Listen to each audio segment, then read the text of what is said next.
The first true Magic the Gathering pyramid scheme has emerged, and oh lord, are people mega angry. Hacking attempts, DDoS attempts, it's all going down. Grab yourself a beverage and settle in, because we've got quite the story to talk about.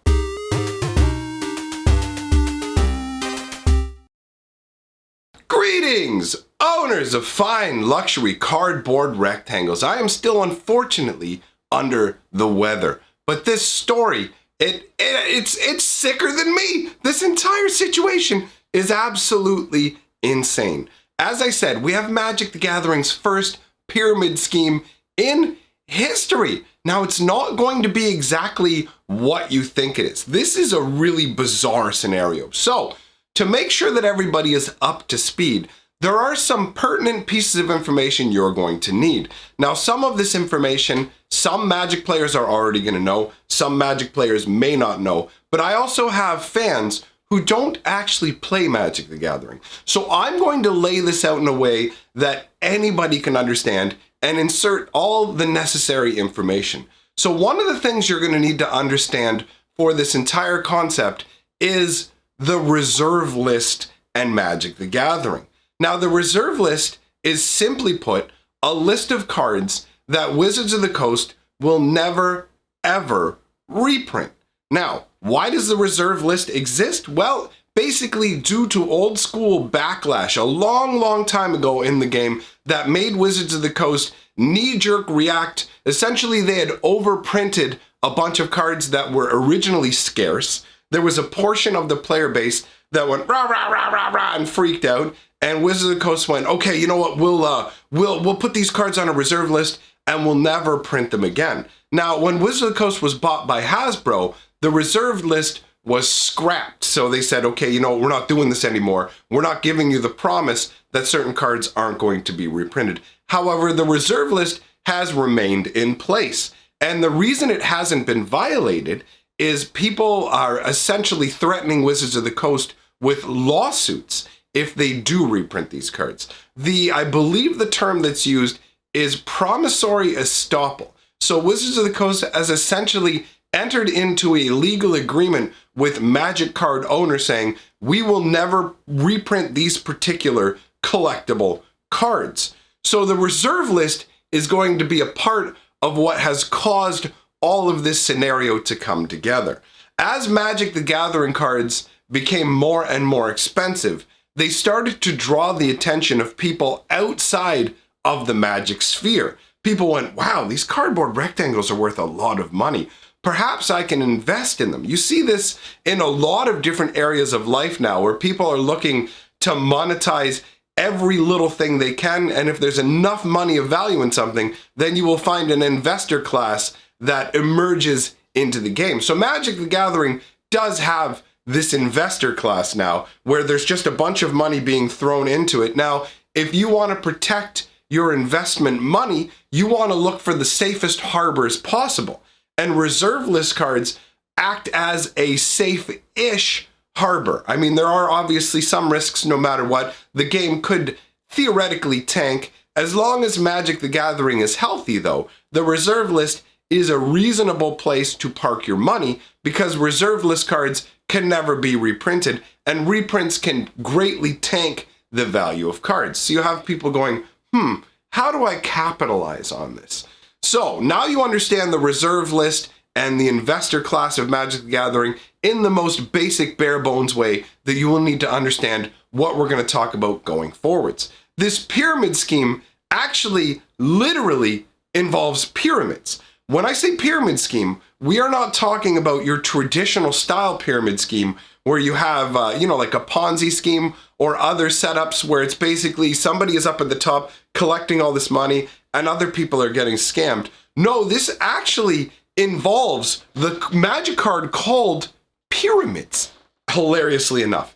Now, let's take a look at the card real quick and discuss that. It's a 6 casting cost artifact. And you've got the 6 looks so weird up in the corner. This is old school Arabian Nights. You have to understand, this is from the first expansion ever printed for Magic the Gathering. So this was made all the way back in 1993. Now you look at the pyramids, and you go, okay, it's 6 to put out, pay 2 mana, prevent a land from being destroyed, or remove an enchantment from any land is the old school wording. Now, anybody who's curious, the current updated Oracle wording is actually choose one. Either destroy target aura attached to a land, and that's the enchantment part, or the next time target land would be destroyed this turn, remove all damage marked on it instead. This is a really weird way of getting around the wording choice of this. It prevents a land from being destroyed as opposed to giving it indestructibility. You would think originally, wait, shouldn't this give a land indestructibility? But no, because of the weird wording and Magic rules, they had to come up with this even weirder wording to make it work. Now, take a look at the artwork. It's literally just pyramids. It's really uninspired artwork. It's just the artist was told, hey, paint some pyramids. And so he's like, hey, I painted some pyramids. Now your brain goes, okay, wait, why are people angry? What's going on? DDoSing attempts? What, hacking? How do we get there from here? Well, as you may have put together already, pyramids is one of the cards on the reserve list, which means it can never be reprinted. Now, pyramids is arguably one of the absolute worst cards from Arabian Nights, especially in the rare category, because this is a rare card. This isn't an uncommon. This isn't a common. This is a rare card. Although at one time it may have been designated as an uncommon because they used to use this weird system in Magic the Gathering where they would have uncommon 1, uncommon 2, uncommon 3s, and only one level of uncommon was actually considered the rare. And you can see they actually do stagger cards like that in current printings now, but they just don't tell us. They don't mention that because they don't want you to realize, oh wait, everything's not equally printed? That's not the greatest. Anyways, let us not diverge from the main subject at hand. So we have the pyramid situation.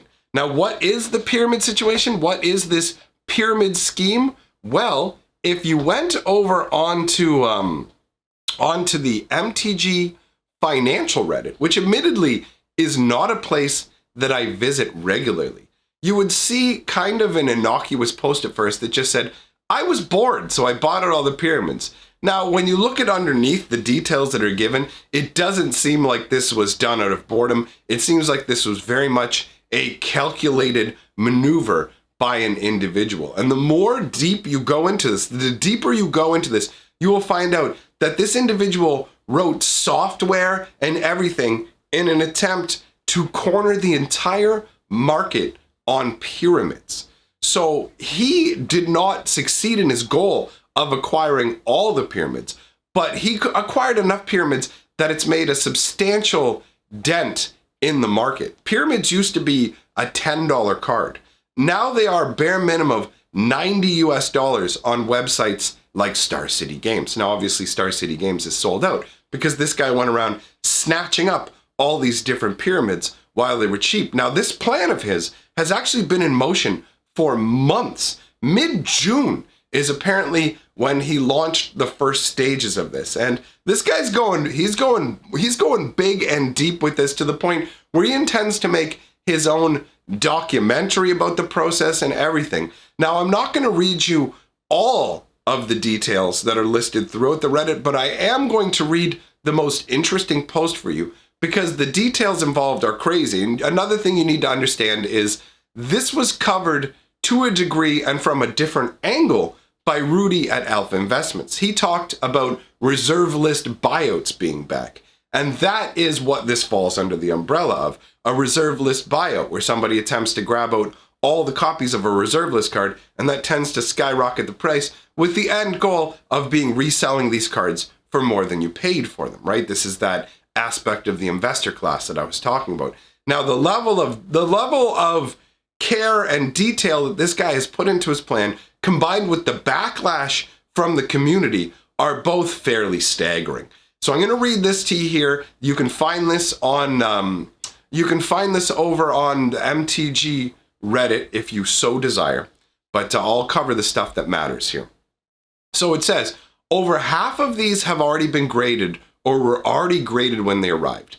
And the rest are either at Beckett already or are arriving this morning. Note, if you watch Beckett's population report, you should start to see the numbers increase if anyone's actually interested in the true scale of what I did. Now, I actually wish I hadn't sent off the entire lot for grading.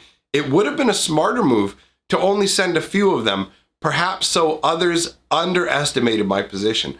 The level of gamesmanship that goes into these financial maneuverings is actually fairly interesting. These are topics that I can visit in a future video, talking about the card prices, the health of the market, these sort of the other sort of vectors that all come together to create truly interesting and in some places, in some ways, scary scenarios. So the idea that you would actually go, okay, I'm going to send them in for grading, but I should maybe send them in stages so that people aren't tipped off to what I'm doing. So it continues. I did the cheap route of 60-day turnaround, so I have no clue when I'll get them back. I had to pay $668 today at FedEx to overnight ship a package to them with the maximum limit of $50,000 of insurance on it. It blows my mind when I think of these numbers, because I started Magic long ago, and this would be completely unfathomable back then. So it says, look, in 10 to 15 years, people are going to feel really, really stupid for not handling these ABU, AN, and that means Arabian Nights, Antiquities, Legends, and Alpha Beta Unlimited as well. He's got in there. Basically saying all the stuff Antiquities and earlier, people are going to feel really stupid for not handling the cards with gloves and not having gotten them graded. Well, I think some people will and some people won't. I personally have a whole bunch of Legends cards, some Arabian Nights, some Antiquities, Unlimited cards, Alpha and Beta, and they're just sitting in boxes here and there. They're all over the place. I'm sure they would make some people cringe and shudder at how they're stored, but I'm old school and I don't really care. I don't look at my cards as financial tools. So I don't necessarily agree with what he's saying. There will be some people, because there are always some people who lament, oh my God, if I hadn't sold my cards, if I had done this, if I had done X, Y, and Z, I would be a millionaire by now. You see the same thing with Bitcoin, all kinds of just the regret of the past and the remorse. And thankfully, I don't feel that way. Honestly, if I went back and tried to change something in the past, it would be to embrace YouTube and entertaining people far earlier in my existence. But that aside, let us continue with what this post is saying. So, people need to be sending their stuff in for grading. I don't agree. That's all right, though. I don't think many people understand how fragile these cards are. Firstly, something as small as a fingernail touching the surface of the card could nick a pristine quad 10. If you don't know what quad 10 means, the cards that are graded have 4 different categories that they're graded on: surface texture, centering, things of that nature. So they have 4 different things they're graded on. So a quad 10 is a perfect 10. So he's saying that you could nick a pristine, perfect 10 card down to a 9.5 or a 10 with a 9.5 subgrade. And for high-end cards, there's a huge, massive price differential between those 2 grades.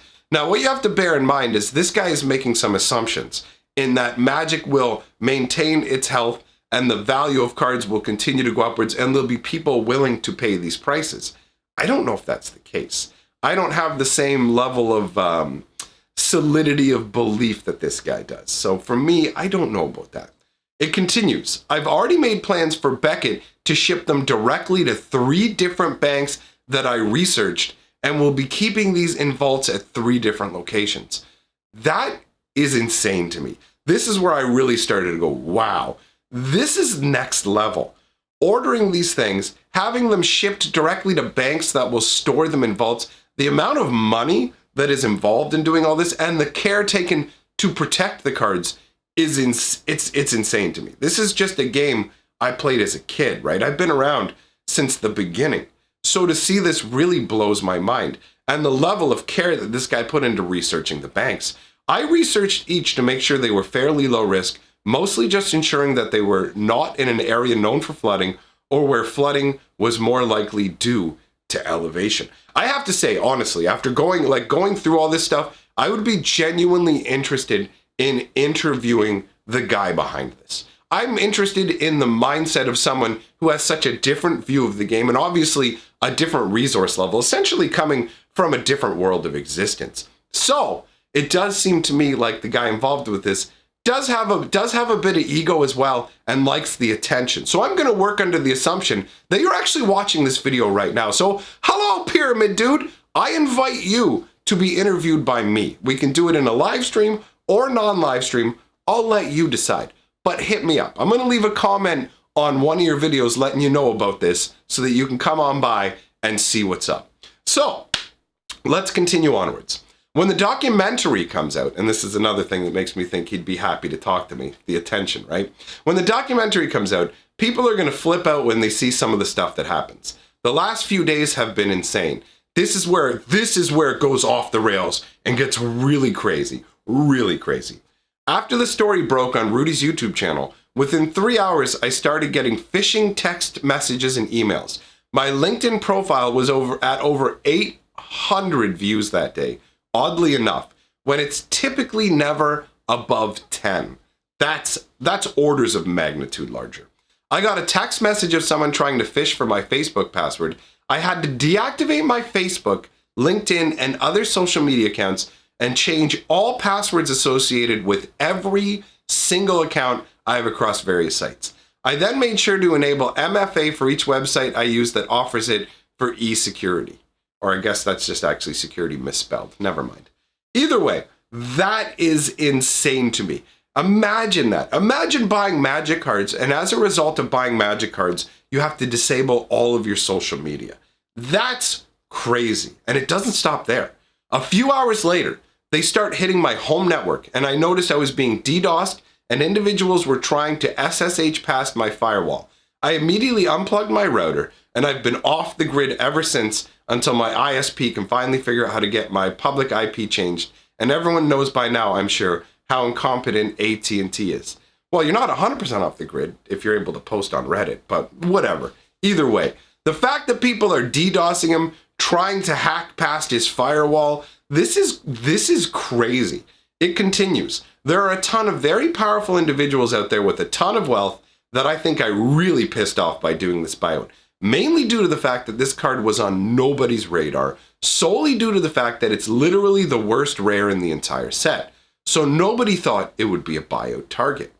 And the next part of this is actually really interesting and makes a valid point about buyout targeting and in a way how to do it. What they didn't realize was that I could corner the entire market or most of it. Now, to clarify for this, later on when you go through the Reddit posts, you will see that he didn't manage to buy things out in Europe. He wrote software to try and snag things up. The software didn't function properly. He didn't get all the copies and things from Europe. So there are still pyramids out there. But anyways, he continues on. I am the main source of most of the supply of cards in existence. So anyone trying to complete a set of Arabian Nights, they very well may be forced to come to me. Now, the value of cards individually are one thing, but when you have a completed set, that ups the value. That adds a premium across the entirety of all those cards. So having a market cornered in terms of one particular card that's needed to complete the set does give you a fair bit of leverage in negotiations. It's going to allow you to set the price because it's basically going to be, do you want to complete this set?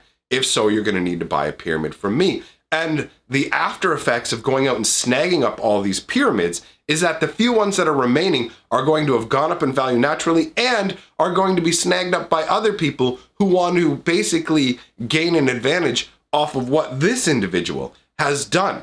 So this is Magic's first true pyramid scheme, and it seems like he has succeeded so far. He's managed to basically almost 10x the value of the cards. Basically multiplied the value of these cards by 10, and having them graded is going to add more value to them, plus essentially stasis lock them into the quality level that they're at. Whatever condition they're at will be locked in because they'll be sealed in those cases, which will protect them. So overall, to me, this is an absolutely insane maneuver. This is worthwhile of digging deeper into if the individual behind it wants to do an interview with me. We'll see. There are multiple factors that may make him not want to. I don't think the factor of trying to keep things low key would be one of them, as he's out here trumpeting it, probably as part of his strategy. He intends to make a documentary, which again, obviously says, trumpet publicity. So I imagine he would actually be interested in having a discussion with me, unless, of course, he has personal distaste for me, because there are some people in the Magic community who just don't like me and who I am, and that's perfectly fine. What's not fine is the fact that there is a subsection of the Magic community that is insane that will go out and attack people. This was happening to Rudy. It's happening to Pyramid Boy here as well. The whole world has gone crazy in terms of Magic the Gathering. Because to me, this is still just a card game like any other game you could pick up off the shelf. And I really have a hard time sometimes wrapping my mind around what's happened to the game and the overall world of Magic the Gathering. But this was too interesting a story to pass up and not talk about. Let me know what you guys think in the comments below about all of this. Do you care about buyouts? Do you do buyouts yourself? Do you think they're acceptable fair play? Do you think it's a scummy maneuver to take advantage of the market and to cut the Magic population off from certain cards? How do you guys feel? I'm curious to know. I want to thank my patrons and my channel members. I don't have the kind of wealth that it would take to do these kind of buyouts. You guys supporting the channel means that I get to eat. So if you like me and what I do, I no longer have the job I had working at the game store or anything like that anymore. So by all means, it's the perfect time to get on board and do a perp buyout. And by buyout, I just mean, give me your money, baby. Help me live. Help keep the lights on. Help me eat. All right. That's all I got to say for now. So remember, together we are the sixth color of Magic.